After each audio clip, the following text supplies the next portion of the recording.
Hello students, আসসালামু আলাইকুম। আমি পিনাকেল কনসালটেন্সি গ্রুপ থেকে তানভীর বলছি। আজকে আমরা কথা বলবো সাউথ কোরিয়া নিয়ে।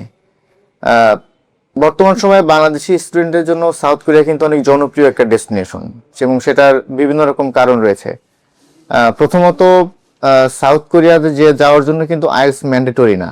আপনার যদি আইএলটিএসে একেবারে লো স্কোর থাকে বা আইএলটিএস না থাকে, লাইক 4.5 বা 5 ওভারঅল ব্যান্ড স্কোর থাকে, সেক্ষেত্রে কিন্তু আপনি চাইলে বিভিন্ন ফাউন্ডেশন প্রোগ্রামে অ্যাডমিশন নিয়ে সাউথ কোরিয়া যেতে পারছেন। আর আপনার যদি আইএলটিএস থাকে, সেক্ষেত্রে বেসিক্যালি আপনি দুইটা সুবিধা পাবেন। এক নম্বর সুবিধা হচ্ছে আপনি ভিসা পাওয়ার সম্ভাবনা অনেক বেড়ে যাবে। দ্বিতীয়ত হচ্ছে আপনার স্কলারশিপ অ্যামাউন্ট অনেক বেড়ে যাবে। লাইক আপনি মিনিমাম 30% থেকে শুরু করে ম্যাক্সিমাম 70-80% পর্যন্ত স্কলারশিপ পেতে পারেন। সো এটা কিন্তু অনেক বড় একটা সুযোগ।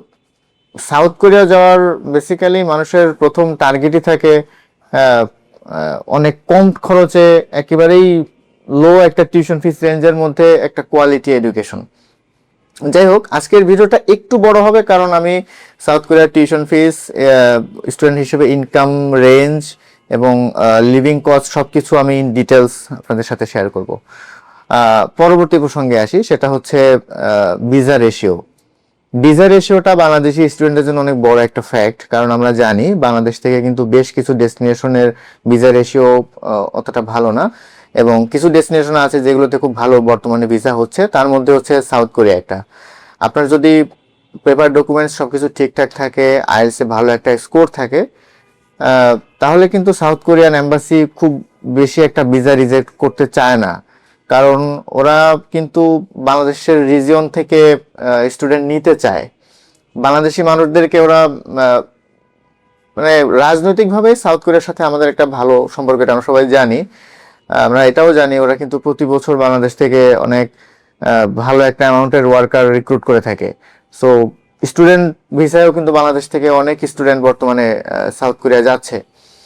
সো আপনার যদি মিডিয়াম রেঞ্জের একটা আইএলটিএস স্কোর থাকে, আপনার যদি টিউশন ফিসের বাজেট কম থাকে, এবং আপনি যদি হাই ভিসা রেশিও এরকম একটা কান্ট্রি চুজ করতে চান, আপনার জন্য কিন্তু সাউথ কোরিয়া খুব ভালো একটা চয়েস হতে পারে বলে আমার মনে হয়। আর সব থেকে ইন্টারেস্টিং ব্যাপার হচ্ছে সাউথ কোরিয়া কিন্তু বছরে মাল্টিপল ইনটেক অফার করে।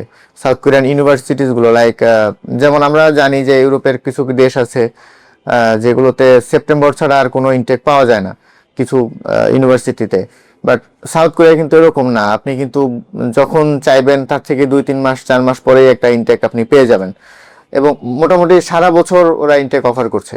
সো আপনার দেখা যায় অনেকের আইএলটিএস স্কোর শেষ হয়ে যাচ্ছে, অনেকে কোনো একটা কারণে খুব দ্রুত হয়তো বা দেশ থেকে আপনি সময় নষ্ট না করে আপনি আপনার স্টাডি শুরু করতে যাচ্ছেন, অনেকে স্টাডি গ্যাপ হয়ে যাওয়ার সম্ভাবনা থাকে। সো এই সমস্ত জটিলতায় যারা ভুগছেন তাদের জন্য সাউথ কোরিয়া খুবই পারফেক্ট একটা চয়েস। আর এবার আসি স্টুডেন্ট হিসেবে আপনি কত টাকা ইনকাম করতে পারবেন এবং সেক্ষেত্রে আপনার লিভিংটা আপনি অ্যারেঞ্জ করতে পারবেন কিনা। তো শুরুতে বলতে চাই, আপনি স্টুডেন্ট হিসেবে পার্ট টাইম কাজ করার যেটুকু সময় পাবেন লিগালি, সেই সময়টুকু কাজ করে আপনি কিন্তু চাইলে আপনার থাকা খাওয়া এবং আপনার পরবর্তী টিউশন ফিস দুইটাই আপনি অ্যারেঞ্জ করতে পারবেন। এমনকি দুইটা অ্যারেঞ্জমেন্ট করার পরেও আপনি সেভিংসও করতে পারবেন।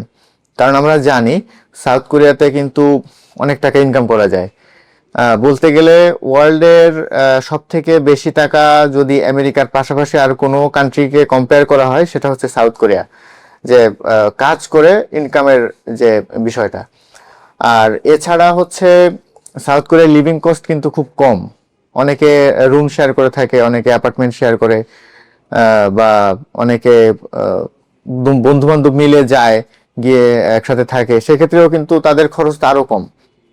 তো আপনি যদি মোটামুটি কমফোর্টেবলিও থাকেন, সেক্ষেত্রে যদি টুকটাক ঘোরাঘুরি করেও করেনও, সেক্ষেত্রেও কিন্তু আপনি যে টাকা ইনকাম করবেন আপনার কিন্তু সেভিংস করতে পারবেন আপনার টিউশন ফিস। কারণ টিউশন ফিস দেখা যাবে ম্যাক্সিমাম 2-3 লাখ টাকার মতো যদি আপনি ভালো অ্যামাউন্টের স্কলারশিপ পেতে পারেন।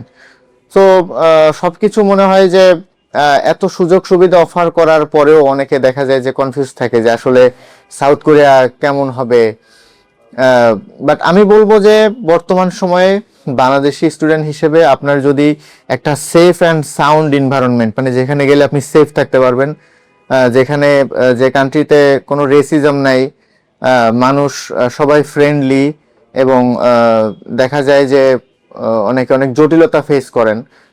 তো অনেকে আছেন যারা এমন একটা এনভায়রনমেন্টে যেতে চান যেখানে গেলে আপনার কোনো প্রবলেম হবে না, আপনি রিল্যাক্সে থাকতে পারবেন। তো এরকম একটা ডেস্টিনেশনই হচ্ছে মূলত সাউথ কোরিয়া। সো আমার মনে হয় যে যাদের আইএলটিএস এর স্কোর মেয়াদ শেষ হয়ে যাচ্ছে, বা যাদের পেপার ডকুমেন্টস রেডি আছে, যাদের টিউশন ফিসের রেঞ্জ বাজেটটা একটু কম, আমার মনে হয় তারা সাউথ কোরিয়া চুজ করতে পারেন আপনাদের স্টাডি ডেস্টিনেশন হিসেবে। এছাড়া যদি আপনাদের আরও বিস্তারিত জানার থাকে, কারো কোনো কনফিউশন থাকে, আমি অনুরোধ করব আমাদের পিনাকেল কনসালটেন্সিতে আসুন। আমাদের এখানে সাউথ কোরিয়া যারা কাউন্সিলর রয়েছে তাদের সঙ্গে কথা বলে আপনারা ফার্দার আরও ডিটেলস জেনে যেতে পারবেন। আমাদের অফিসের অ্যাড্রেস তো আপনারা জানেন, আমাদের ফেসবুকে দেওয়া আছে, প্লাস এটা হচ্ছে কলাবাগান বাস স্ট্যান্ড, বে পার্ক হাইস্টের লিফটের 6। ধন্যবাদ সবাইকে। আসসালামু আলাইকুম।